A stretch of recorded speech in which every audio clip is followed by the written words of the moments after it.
예배 마치고 임시당회로 잠시 모이겠습니다. 옆에 분 보시면서 인사하시겠습니다. 더위를 이기시길 축복합니다. 역대급 더위라고 합니다. 정말 무덥고 더운데 잘 이겨내시기를 바라겠습니다. 특별히 제가 그 영과 혼과 육의 관계에 대해서 고민을 이렇게 좀 하다 보니까, 고민만 한 게 아니고 공부도 하다 보니까 이 육신적인 문제와 영적인 문제가 별개의 문제가 아니라 밀접하게 관련이 되어 있습니다. 사람이 이 전체적인 통전적으로 사람을 이해할 때 육신적인 문제는 영적인 문제와 밀접하게 관련됩니다. 그래서 영적으로 건강하시면 더위에도 더 강하게 잘 이겨내실 줄 믿습니다. 강건한 여름 지나시기를 바라겠습니다. 시편 6편 말씀을 우리가 오늘 읽었습니다. 이 말씀을 제목으로 토대로 그럼에도 감사라고 하는 제목으로 말씀을 잠시 생각해 보겠습니다. 히브리인들의 그 습관과 특징이 있습니다. 히브리인들은 이 신체의 여러 부분을 통해서 감정을 표현하는 습관이 있습니다. 이 시는 다윗이 지었습니다.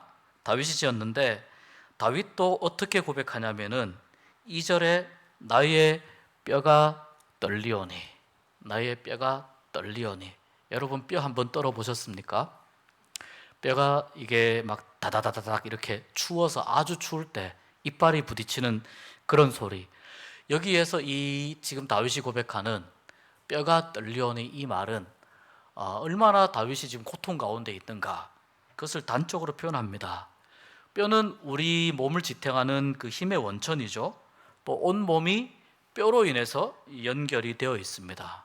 이 뼈가 유지되도록 근육이 잡아주지만 온몸이 연결되어 있는 부분이기 때문에 나 자신을 이야기할 때, 또 어떤 아주 큰 감정, 뼈를 깎는 고통 이런 말도 있지만 나의 극심한 고통과 슬픔을 이야기할 때 뼈를 이제 이야기합니다. 뼈가 떨린다. 이 말은 온몸과 마음이 굉장한 고통 가운데 있다. 다시 말해서 내 삶이 지금 전체적으로 흔들리고 있다. 이런 의미입니다. 삶이 전체적으로 흔들리고 있다. 이런 일이 우리가 살아가는 일생 속에서 안 찾아오면 정말 좋겠습니다. 우리가 살아가면서 이런 일을 경험하지 않으면 너무 좋겠지만, 정말 예기치 않게 이런 뼈가 타들어가는 듯한 고통, 밤잠을 이루지 못하는 이 불면의 날들을 보낼 때가 있습니다. 뼈가 녹는 고통, 이럴 때 경험할 때가 있습니다. 우리의 일생에서 이런 일들이 정말 찾아오지 않으면 너무나 좋겠지만, 그러나 가끔 이런 일들을 경험할 때 우리가 가장 먼저 드는 생각은 하나님께서 나에게 벌을 주시는가 라는 생각입니다. 하나님이 나를 벌하시는가, 그런 생각입니다. 고통을 당할 때 우리는 본능적으로 고통의 원인에 대해서 나의 잘못 때문이다 라고 생각을 합니다. 고통을 하나님의 벌로 이해할 때가 있다는 겁니다. 하나님 왜 나를 벌하십니까? 나에게 하나님 이런 고통을 왜 겪게 하십니까? 또는 이것이 나의 죄 때문입니까? 라고 하나님께 물을 수 있습니다.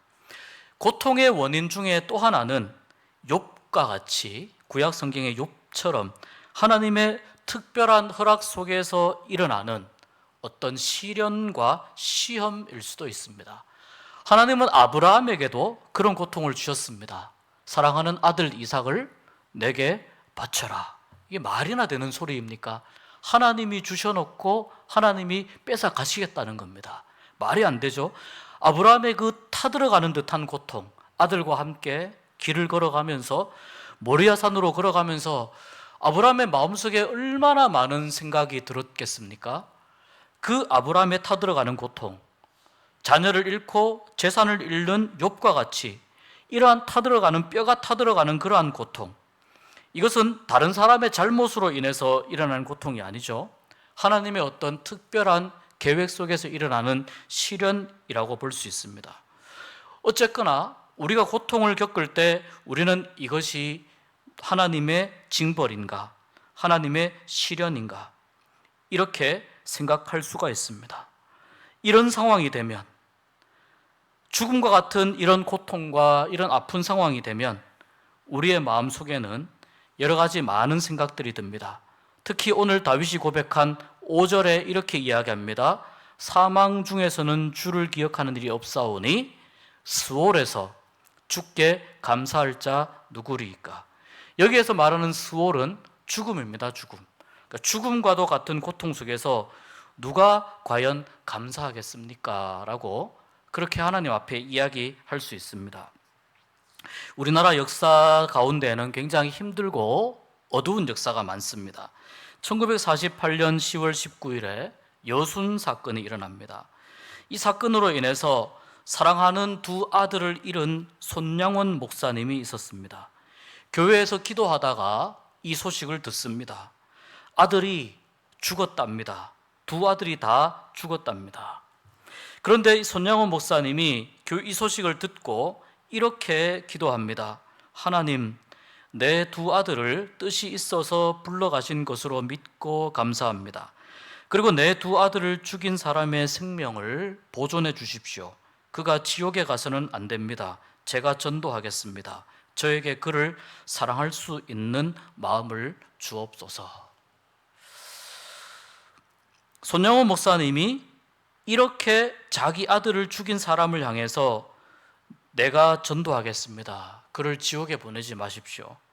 그를 사랑할 수 있는 마음을 주십시오. 사랑이 감정이 아니라는 겁니다. 사랑은 감정이 아닙니다. 사랑은 의지입니다. 의지. 내가 그 사람을 사랑하겠노라고 이를 악물고 사랑하지 않는 이상 쉽게 사랑할 수가 없습니다.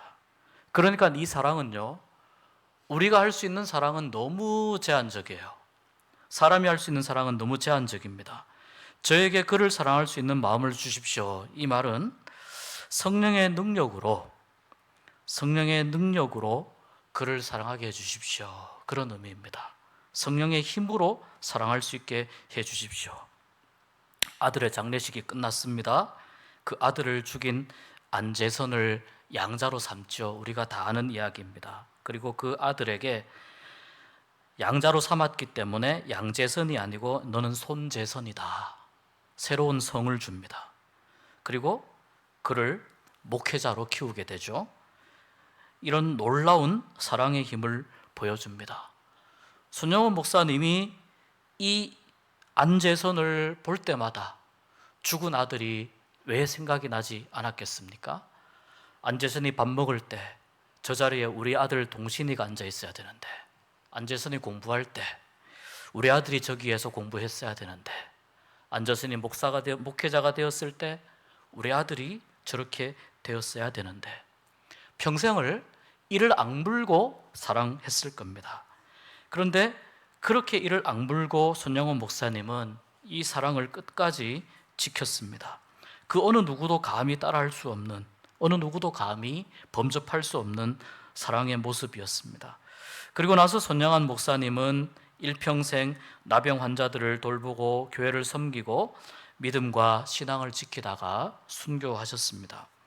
우리 한국교회 역사에 감히 우리 같은 사람들이 쉽게 이야기할 수 없는 너무나도 위대한 사랑의 위인입니다. 사랑의 어른이십니다. 우리가 이 손양원 목사님의 이 두 아들을 뜻이 있어서 불러가신 것으로 믿고 감사합니다 라고 하는 이러한 기도를 보면서 우리는 어떤 감사를 하고 있는가 좀 생각해 보면 좋겠습니다. 일반적으로 우리 평범한 사람들은 이런 감사를 합니다. 첫 번째는 조건부 감사를 합니다. 내가 다른 사람보다 더 잘 되거나 더 많은 것을 가지게 되면 감사하겠습니다. 나에게 이것을 주시면 감사하겠습니다. 이렇게 해주시면 감사하겠습니다. 내가 제시한 조건이 잘 됐을 때 감사하겠습니다. 사실 이것은 이 거래를 말을 하는 거죠. 거래의 의미가 있습니다. 두 번째 감사는 내가 무엇을 받았기 때문에 그 받은 것 중에 일부를 드리는 감사입니다. 다른 사람과 비교해서 자기보다 못한 사람과 비교해서 내가 받은 것을 더 많이 받았다고 생각하면서 감사하는 그런 모습입니다. 내가 이러이러한 것들을 받았으니 감사합니다. 하나님, 나에게 이러이러한 은혜를 주셨으니 감사합니다. 실제로 많은 사람들이 이러한 감사를 하고 또 우리는 이러한 감사의 테두리를 벗어나기가 쉽지 않습니다. 이것도 사실은 괜찮은 감사입니다. 왜냐하면 안 하는 것보다는 나으니까요.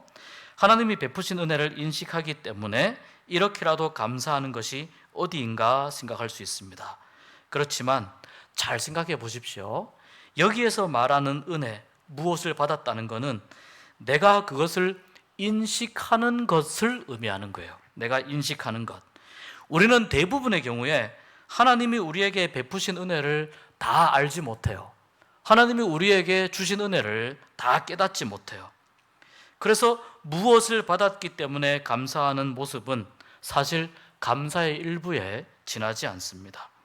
무엇을 받았기 때문에 만약에 감사한다면 우리는 무엇을 받았는지 면밀하게 살펴보아야 됩니다.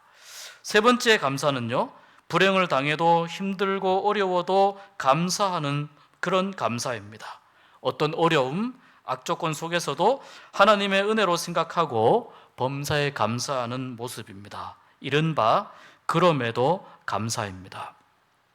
다니엘서 3장 17절 18절에 보면 이런 말씀이 있습니다. 왕이여, 우리가 섬기는 하나님이 계시다면 우리를 맹렬히 타는 풀무불 가운데에서 능히 건져내시겠고 왕의 손에서도 건져내시리이다.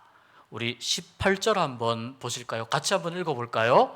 그렇게 하지 아니하실지라도 왕이여,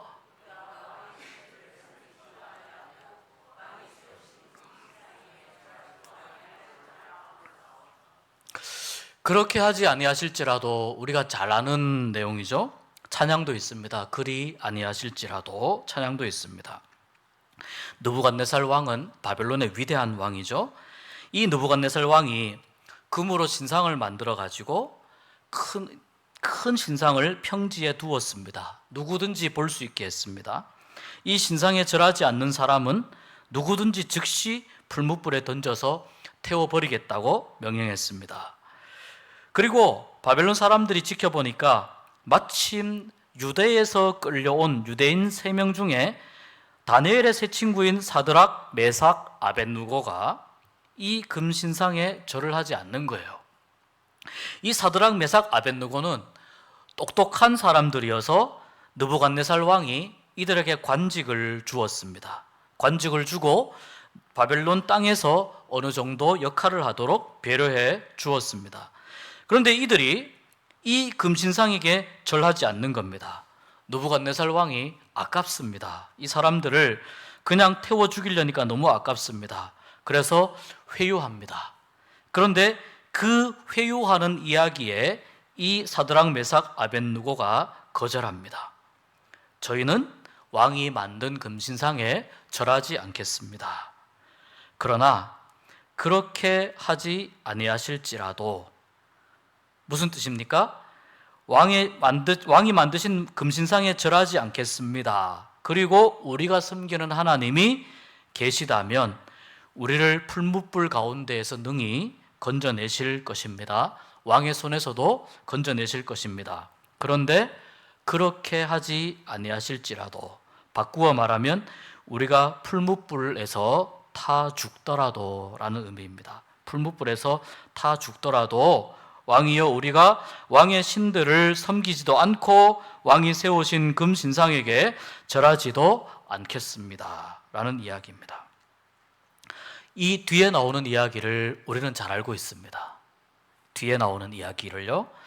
그런데 이 말을 할 당시에 이 사드락, 메삭, 아벳느고는 뒤에 그런 일들이, 하나님께서 자기들을 풀무불 가운데에서 머리카락 하나 상하지 않게 구원해 주실 것이라고 하는 것을 알고 있었을까요?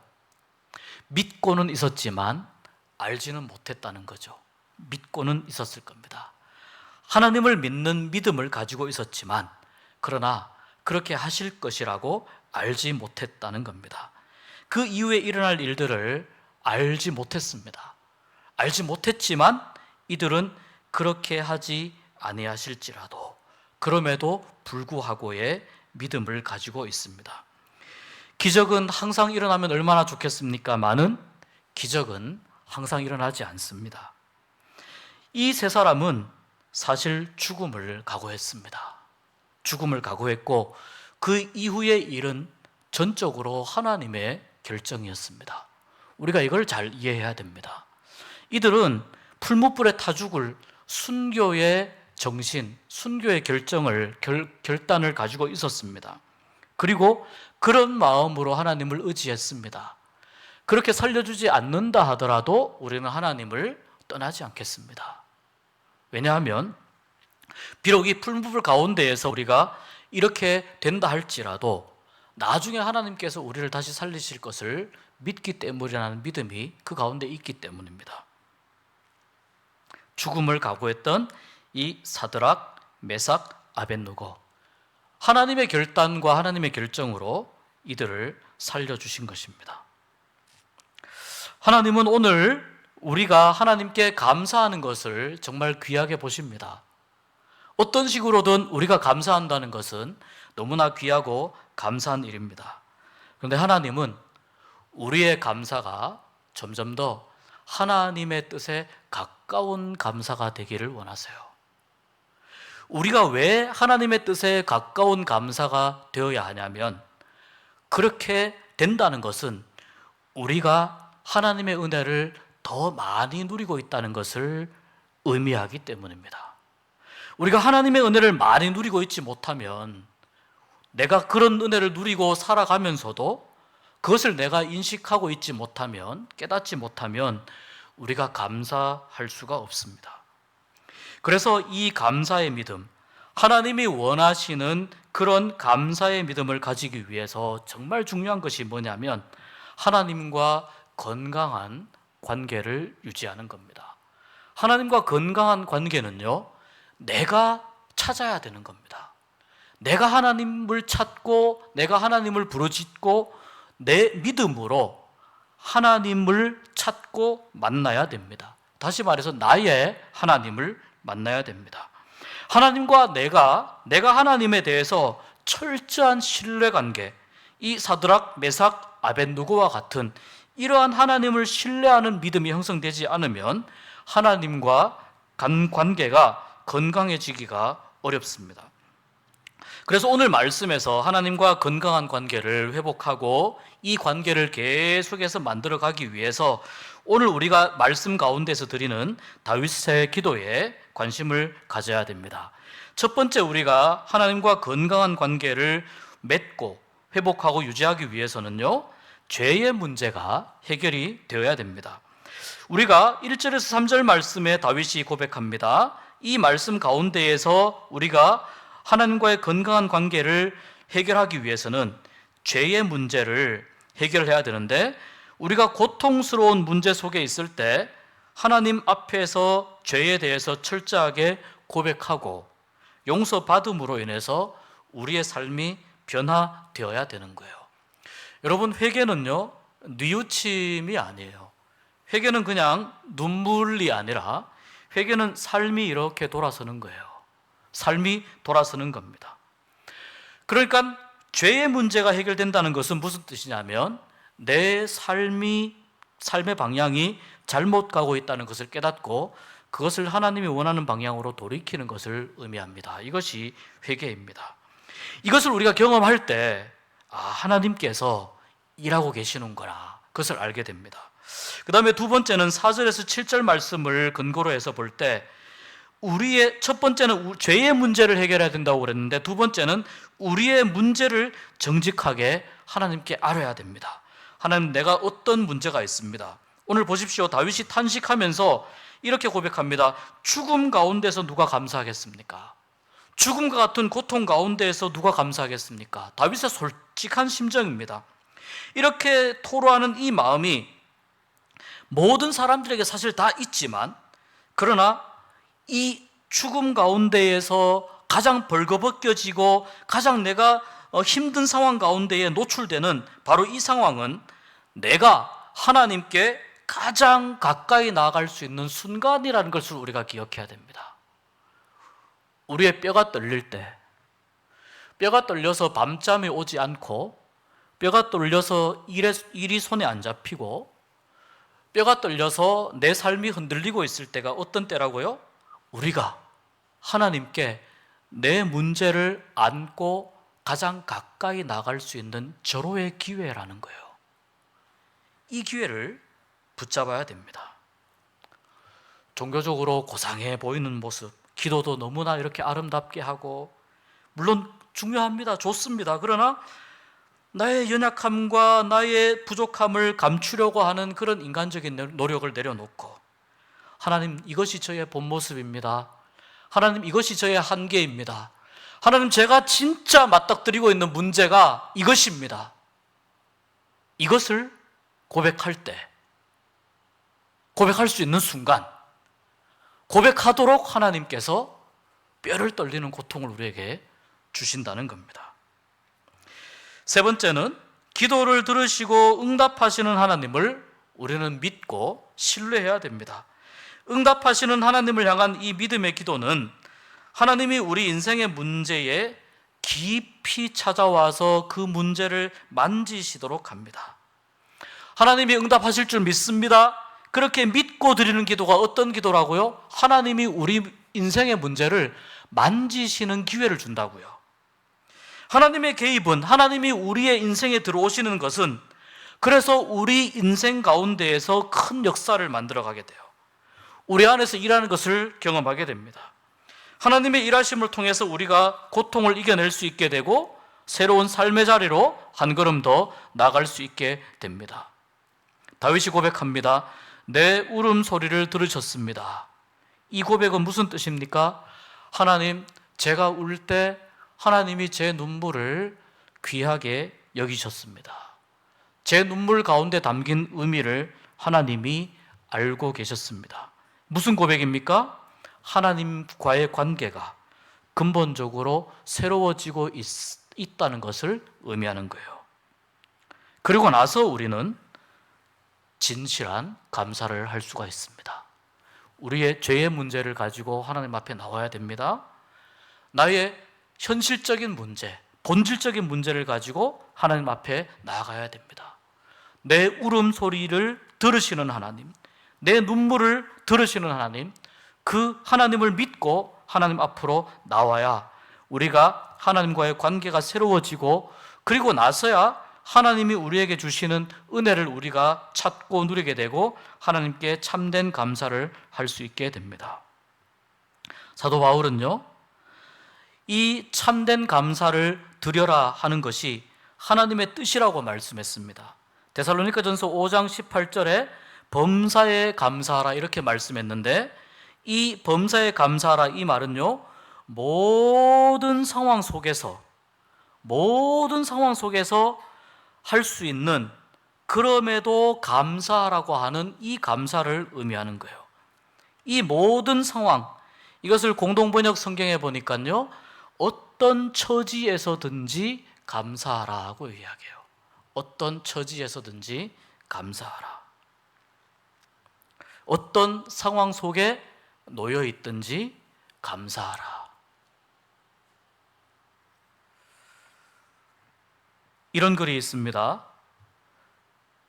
지금 당신의 집에, 여러분의 집에 전기가 들어오면 세상에 전기 혜택 없이 사는 20억 명이 넘는 사람보다, 또 집에 물이 잘 나오는 식수시설이 되어 있으면 그렇지 못해 아무 물이나 마시는 10억 명의 사람들보다 감사할 이유가 있습니다.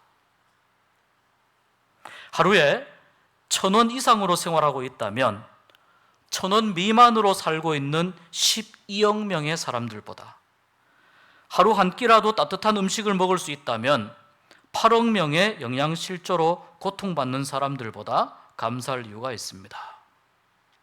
오늘 아침에 일어났을 때 여러분의 몸이 건강하다면 이번 주를 넘기지 못할 100만 명의 환자들보다 감사할 이유가 있습니다.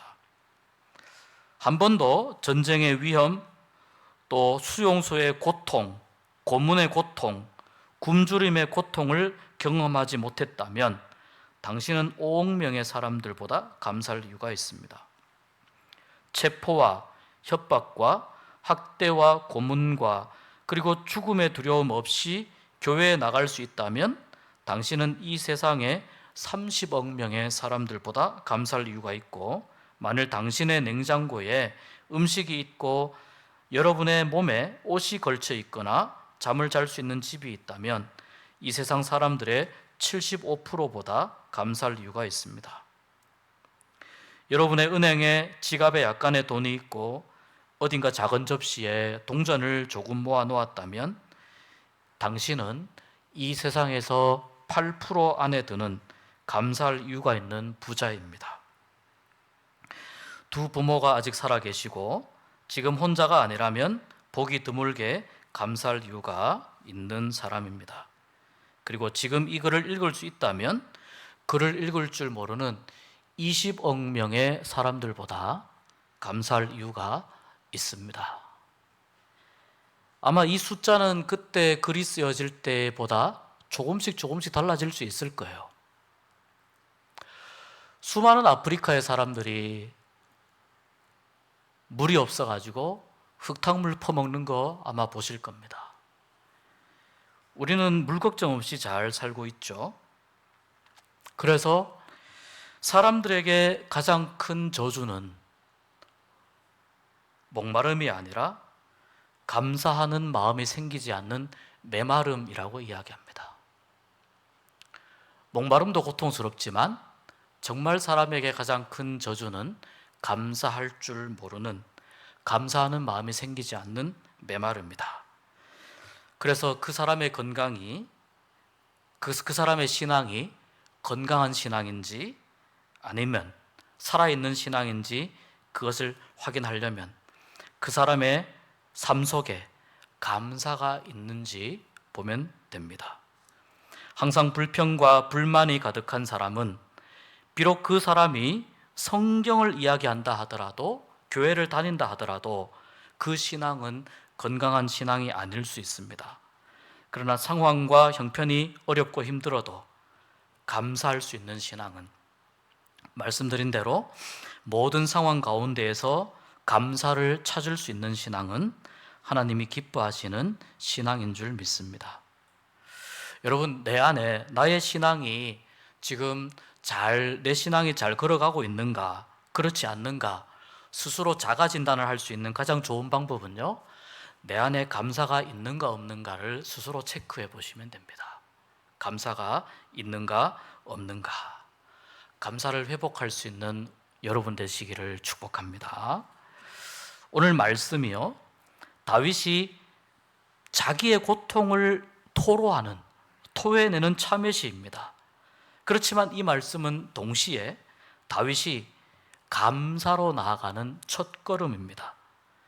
절망과 소망이 없는 상태에서 한숨을 지으면서 다윗은 도망자 신세로 살았습니다. 그렇지만 다윗은 하나님에 대한 목마름이 있었어요. 하나님에 대한 갈증이 있었습니다. 그리고 이것을 통해서 다윗은 다시 고통 속에서, 도망자의 삶 속에서, 그 찌는 듯한 그 이스라엘 그 광야 가운데에서 도망다니면서도, 먼지를 마시면서도 다윗은 하나님에 대한 목마름이 있었기 때문에 감사할 수 있는 믿음을 회복하게 되었습니다. 아픈 분들이 계실 겁니다. 몸도 아프시고 마음도 아픈 분들 계실 겁니다. 하나님께 실망한 분들도 혹시 계실지 모르겠습니다. 왜 나에게 이런 일이 일어나는지 하나님께 따지고 싶은 마음, 그런 마음이 생기는 분들도 계실지 모르겠습니다. 그것을 다윗처럼 하나님께 대한 간절한 목마름으로 승화시키시기를 권면해 드립니다. 하나님에 대한 그리움으로 승화시키시기를 권면해 드립니다. 그리고 하나님과 더 건강한 관계를 회복하실 수 있기를 축복합니다. 그래서 이 그럼에도의 감사는요, 억지로 하는 감사가 아니에요. 감사 안 하면 때린다 이렇게 해서 하는 감사가 아니라 누구나 할 수 있지만 아무나 할 수 없는, 왜냐하면 정말 하나님을 믿을 때 할 수 있는 감사이기 때문입니다. 고통을 겪어본 사람이 할 수 있는 감사이고, 아파본 사람이 할 수 있는 감사이고, 고난 당해본 사람이 할 수 있는 감사, 하나님 안에서 누릴 수 있는 축복입니다. 손양원 목사님이 두 아들의 장례식장에서 참기 힘든 절망의 한숨을 삼키면서 10가지의 감사의 이야기를 합니다. 제가 이 시간에 무슨 답사를 하고 무슨 인사를 올리겠습니까마는 하나님께 감사하는 마음이 있어서 몇 말씀을 올립니다. 첫째, 나 같은 죄인의 혈통에서 순교의 자식들이 나오게 하셨으니 하나님께 감사합니다. 둘째, 허다한 많은 성도들 중에 어찌 이런 보배들을 주께서 하필 나에게 맡겨주셨는지 그 점 또한 감사합니다. 셋째, 삼남 삼녀 중에서도 가장 아름다운 두 아들 장자와 차자를 바치게 된 복을 주심을 하나님께 감사합니다. 넷째, 하나들의 순교도 귀한데 하물며 두 아들의 순교이겠습니까? 하나님 감사합니다. 다섯째, 예수 믿다가 누워 죽는 것도 큰 복이라 하거늘 하물며 전도하다가 총살 순교당함도 감사합니다. 여섯째, 미국 유학 가려고 준비하던 내 아들 미국보다 더 좋은 천국에 갔으니 마음이 안심되어 하나님 감사합니다. 일곱째, 나의 사랑하는 두 아들을 총살한 원수를 회개시켜 내 아들을 삼고자 하는 사랑의 마음을 주신 하나님께 감사합니다. 여덟째, 내 두 아들의 순교로 말미암아 무수한 천국의 아들들이 생길 것이 믿어지니 하나님께 감사합니다. 아홉째, 이 같은 역경 중에서 이상 8가지 진리와 하나님의 사랑을 찾는 기쁜 마음, 여유 있는 믿음을 주신 우리 주 예수 그리스도께 감사합니다. 10번째, 이렇듯 과분한 축복 누리게 되는 것을 감사합니다.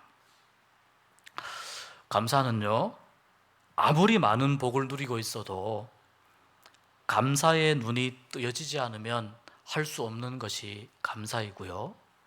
감사는 내가 지금 뼈가 떨리는 아픔 가운데 있어도 감사의 이유를 발견하게 되면 감사를 할 수 있습니다. 무엇이 그것을 가능하게 할까요? 하나님을 믿는 믿음이죠. 하나님은 끝까지 나를 사랑하신다. 하나님은 끝까지 나를 버리지 않으신다. 하나님은 자기의 가장 사랑하는 아들 독자를 우리에게 보내어 주셔서 피를 흘리게 하시고 살이 찢어지게 하시고 그렇게 예수님의 보혈, 피값으로 나를 하나님의 사람 삼아 주셨는데 그 하나님의 놀라운 사랑을 내가 발견하고 내가 누리게 된다면 우리는 아마도 감사를 시작할 수 있을 것이라고 믿습니다. 감사의 거리를 찾고 감사의 이유를 찾고 감사의 의미를 회복할 수 있는 우리가 되었으면 좋겠습니다. 그럼에도 감사, 여러분 한번 실천해 보시길 바랍니다. 우리는 손양원 목사님처럼 이런 감사의 기도문 절대로 우리는 쓸 수 없는 사람들입니다. 그렇지만 우리의 삶 속에서 그럼에도 감사를 찾을 수 있는 우리가 되었으면 좋겠습니다. 잃어버린 감사가 회복되면서 여러분의 신앙도 살아나는 은혜가 있기를 주의 이름으로 축복합니다. 우리 이 시간 함께 찬양 한 곡 부르고 같이 잠시 기도하도록 하겠습니다. 이 찬양 우리가 너무 잘 아는 찬양인데 저는 이 찬양 부를 때마다 너무 하나님께 마음이 들키는 것 같아서 또 하나님께서 참 위로해 주시는 것 같아서 힘이 나는 찬양입니다. 날마다 숨쉬는 순간마다 내 앞에 어려운 일 보내. 날마다 숨쉬는 순간마다 뼈가 떨리고 뼈가 꺾이는 것 같은 그런 아픔과 고통을 겪으시겠지만 또 그런 고통을 이겨내며 사시겠지만 결국 마지막에 하나님의 사랑이 우리를 이기게 하실 줄 믿습니다. 이 찬양 함께 하고 우리 같이 잠깐 기도하도록 하겠습니다.